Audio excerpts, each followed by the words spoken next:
The guy that really is pointed to by the people that knew as starting jazz is someone that many people have never heard of.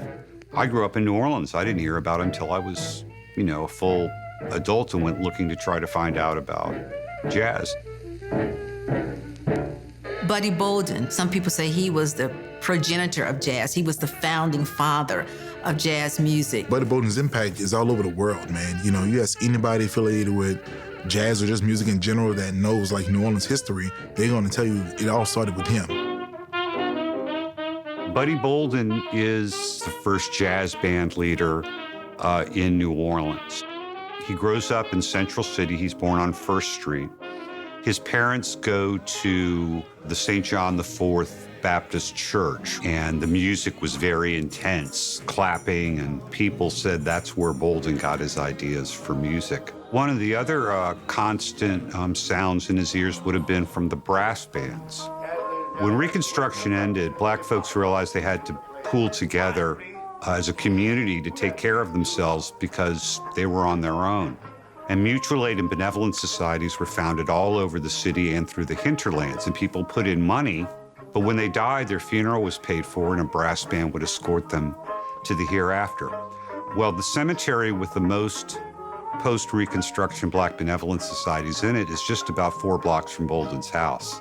So no one was buried in that part of the city without Bolden hearing the band going by. Buddy Bolden's known for having a super big sound, man. Buddy Bolden sounds so huge, you can hear from the other side of the river.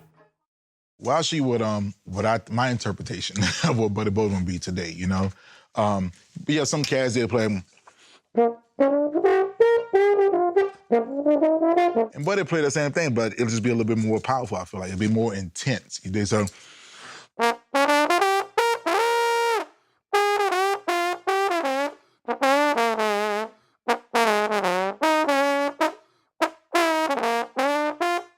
the zeitgeist of the moment was the emergence of the blues and the popularity of ragtime. What he did is he imbued his playing with the both of those things.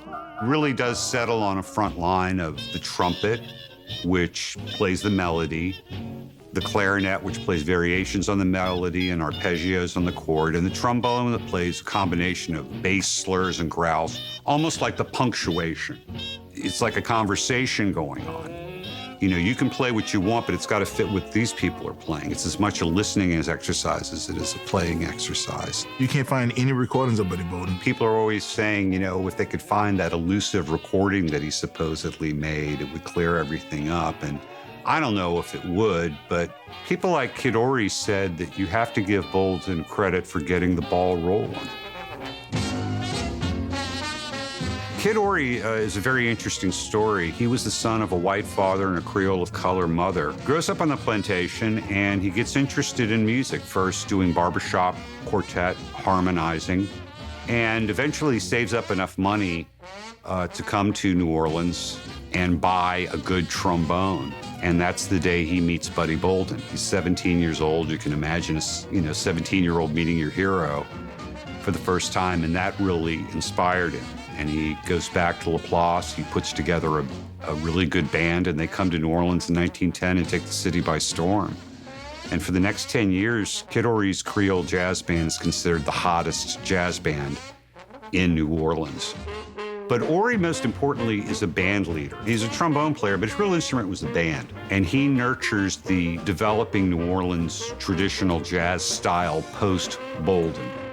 And you can think of him as the connective tissue between our earliest pioneer Bolden and our ultimate jazz musician, Louis Armstrong. In fact, it's out of Ory's band that future jazz stars like Louis Armstrong get their first musical experience. It's all about the music. And that's where you really hear the humanity of these artists. Listening to Louis Armstrong playing Potato Head Blues or strutting with some barbecue, it just is such a declaration of existence and a declaration of beauty. And I think it really speaks to America. What is the motto of the United States? E pluribus unum, out of many one. So it's one performance, even as each has their own voice heard. Their voice fits with the others, but it is unique. And I think that New Orleans jazz is the greatest expression of that in American